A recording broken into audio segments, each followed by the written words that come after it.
આજે તમને એક એવા બિઝનેસ વિશે વાત કરીશ કે જ્યાં આગળ તમારે કોઈ માલ લાવવાની જરૂર નથી.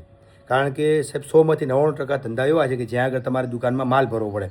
હવે એમાં કેવું હોય કે ભાઈ 50% માલ ખરાબ પણ થાય, ઘણો બધો માલ તમારે બાકીમાં પણ આલવો પડે, તમારા રિલેટિવ હોય તો ઘણો બધો તમે માલ વેચો તો રિટર્ન પણ આવે, ઘણી બધી મગજમારી હોય.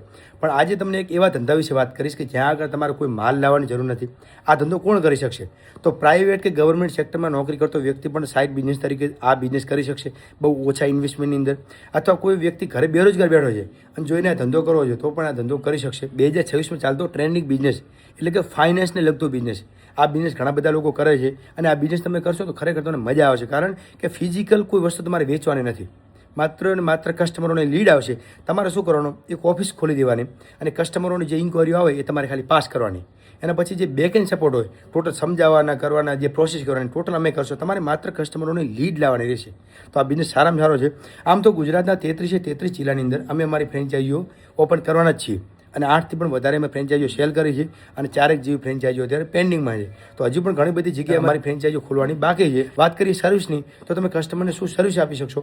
તો તમે કસ્ટમરને પર્સનલ લોન આપી શકશો, બિઝનેસ લોન આપી શકશો, કાર લોન, સેકન્ડ હેન્ડ ગાડીઓ પર loan, home loan, mortgage loan. આના સિવાય કસ્ટમરને તમે ઇન્સ્યોરન્સ આપી શકશો. આના સિવાય ખાસ કસ્ટમરોને અત્યારે ઘણા બધા કસ્ટમરોની સિબિલ ખરાબ થયેલી છે, એ લોકોની તમે સિબિલ પણ સુધારી શકશો. બાકી જે સોશિયલ મીડિયા એક્ટિવિટી, ડિજિટલ માર્કેટિંગનો સપોર્ટ ટોટલી અમારો રહેશે. એના સિવાય બિઝનેસ કિટ પણ અમારી રહેશે. આના સિવાય ઘણો બધો તમને સપોર્ટ મળશે. તો આમાં જો તમને રસ હોય, આના વિશે તમારે ડિટેલ લેવી હોય તો ડિસ્પ્લે ઉપર હું તમને નંબર આપું છું, ત્યાંથી તમે કોલ અથવા મેસેજ કરીને માહિતી લઈ શકશો. બાકી મારા પેજને ફોલો કરવા ના ભૂલશો. રોજ જે હું તમને અપડેટ આપતો રહીશ તમારા કામની જ હશે. Thank you so much.